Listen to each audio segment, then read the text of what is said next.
Le livre de la Révélation nous parle de l'enlèvement et il nous en donne le moment. Révélation chapitre 11, le verset 11. Après les 3 jours et demi, un esprit de vie venant de Dieu entra en eux. Et ils se tinrent sur leurs pieds, et une grande crainte s'empara de ceux qui les voyaient. Et ils entendirent du ciel une voix qui leur disait: Montez ici. Et ils montèrent au ciel, dans la nuée, et leurs ennemis les virent. Le contexte nous montre qu'il s'agit des 1260 jours, à la fin de ces 1260 jours, quand les deux témoins sont tués et ressuscités le troisième jour.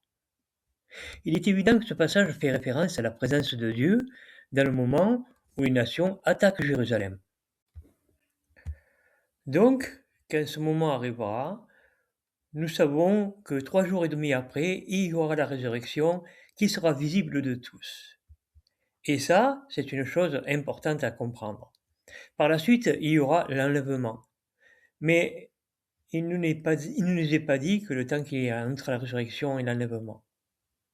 Jésus a prêché pendant 3 ans et demi, il a été mis à mort et relevé le troisième jour après, et il est monté au ciel 40 jours plus tard. C'est peut-être le modèle qui a été choisi pour ce moment. Ce passage de la Révélation au chapitre 11 confirme que Paul a dit à 1 Thessaloniciens chapitre 4 et verset 15, et nous pouvons noter que c'est le même moment. Nous devons voir aussi que les 1260 jours sont des jours réels, une clé indispensable pour comprendre le livre de la Révélation. Le fait que les prophéties se réalisent à Jérusalem, au Moyen-Orient, sont une autre clé pour comprendre les prophéties. Dans ce passage, il nous est parlé des témoins, mais il faut comprendre que c'est le moment de la résurrection. Ce sont tous ceux qui ont foi qui seront enlevés à ce moment-là. Il faut discerner les détails pour en comprendre les points. La libération de Jérusalem par le Christ montre que c'est la libération du monde entier.